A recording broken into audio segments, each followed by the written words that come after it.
Chickens are an integral part of our soil building efforts. Let me show you how it is we work together to make compost for use on our property. Within this yard, I've got 4 different piles that are in different stages of development. The oldest being about 8 months old. The youngest was started about 10 days ago.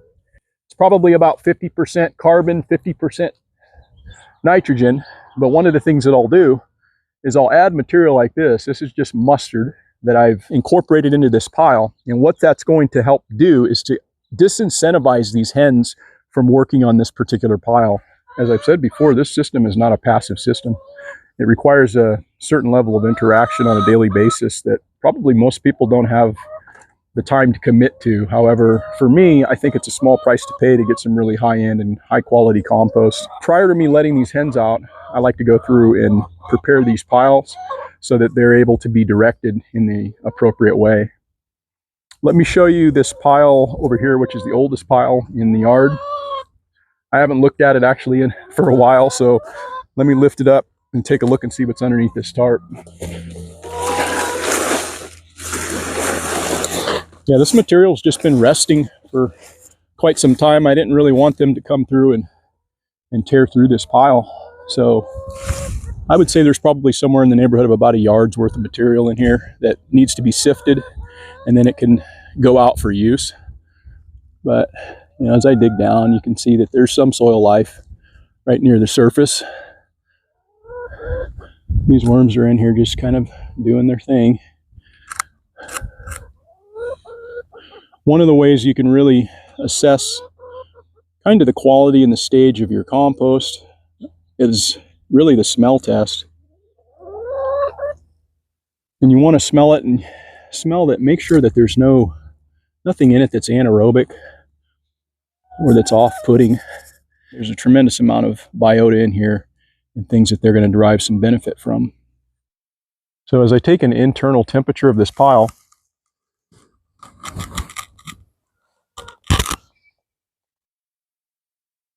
it's right at the upper end of the thermophilic range, which is just about perfect.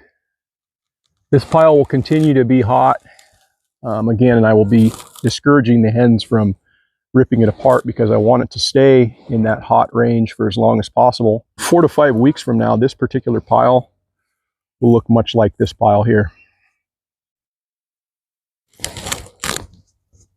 And I'll start to incorporate a bunch of grain and seed so that these hens can come through here and begin to work this.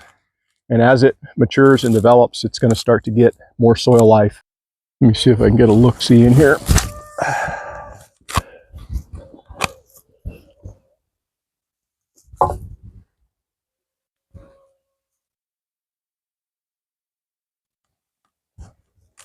So as you can see, this right here, these yellow things, those are cocoons.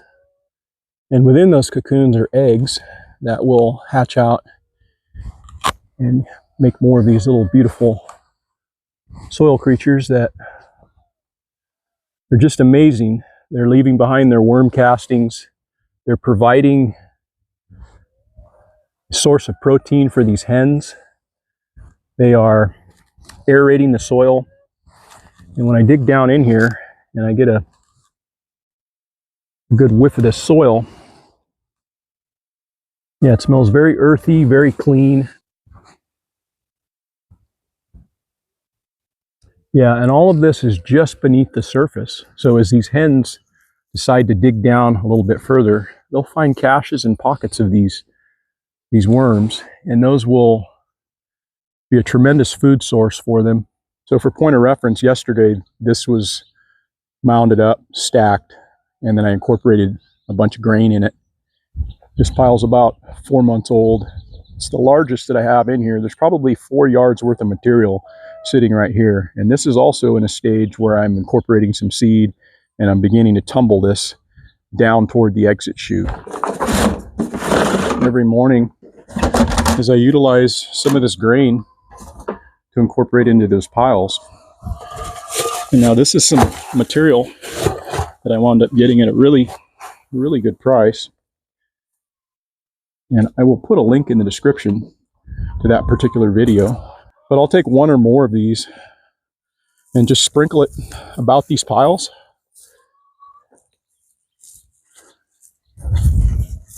With all the molasses that's in here, the worms are really going to enjoy that. All of the other biota that happens to be in here, they're going to just be really thrilled with the amount of molasses that's in this material. None of this will go to waste. Speaking of not wasting anything, one of the reasons as well that I like to discourage the hens from blowing this pile apart is because deep within this pile there's the remnants of 3 birds that I processed. By taking something that would ordinarily just decompose and go up into the atmosphere, it's going to decompose within here and help to contribute to building soil.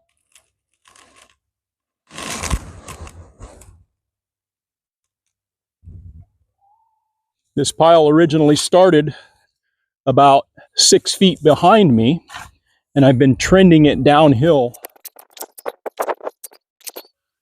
I've had some people suggest in some of my videos that, you know, this is a terrible thing for having these hens have to work for their food. And I think what those folks don't recognize is that chickens are always hunting and searching for food. And they are just being incentivized to direct their activity in a place where they're going to derive that benefit. And through the course of the learning process, these hens recognize where the food is at. And then they're just going to naturally want to come to those areas and place their efforts. But there's plenty of places within this yard that they can go to find food.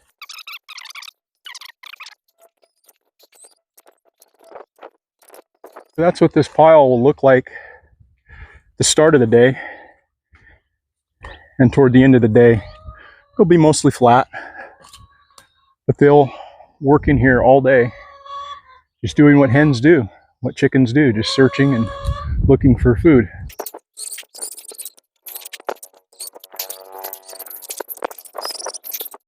I'm going to go ahead and let these girls out.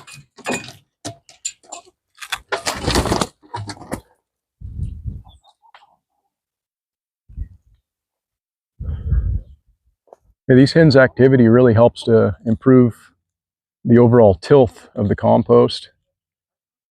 Helps to aerobically condition, and it also mixes all of this material so that none of it is isolated. It's all blended quite nicely. That one there's enjoying some molasses.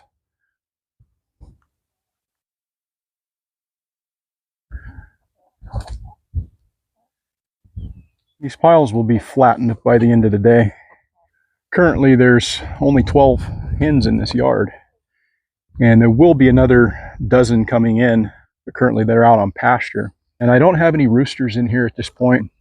The roosters that I did have proved to be fairly disruptive, and they just weren't integrating well with these hens. So that's one of those decisions that has to be made. What do you do with disruptive animals? They're no longer in the system. We wound up culling them.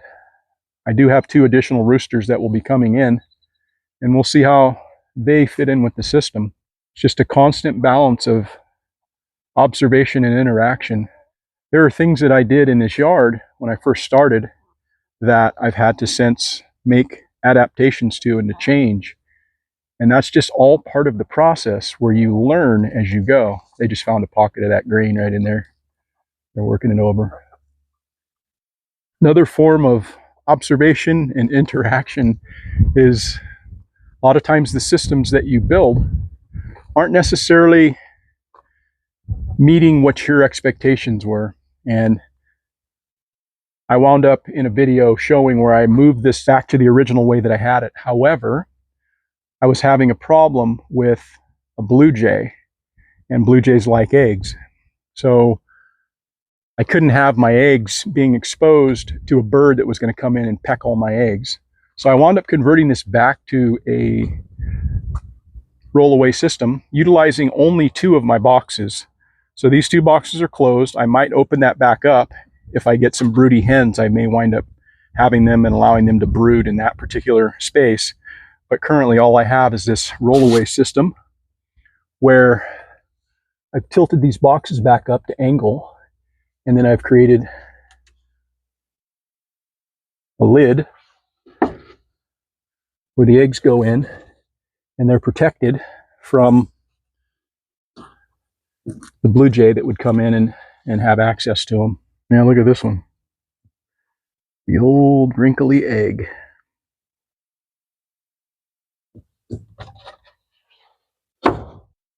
There's all of that grain and molasses in this particular pile. That pile is heavily steeped in worms and worm eggs.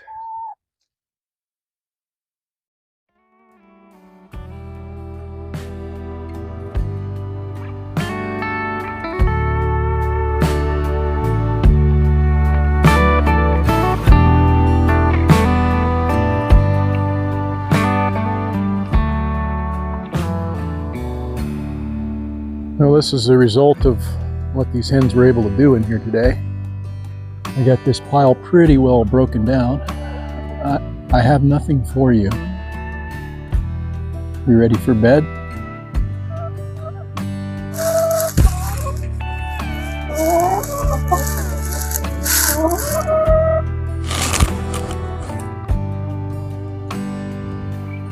So I'm gonna go ahead and feed them.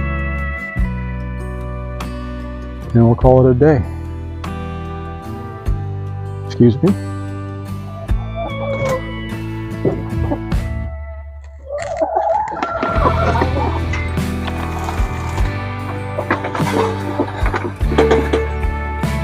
If you like this sort of content, please consider subscribing to the channel. Me and the girls thank you.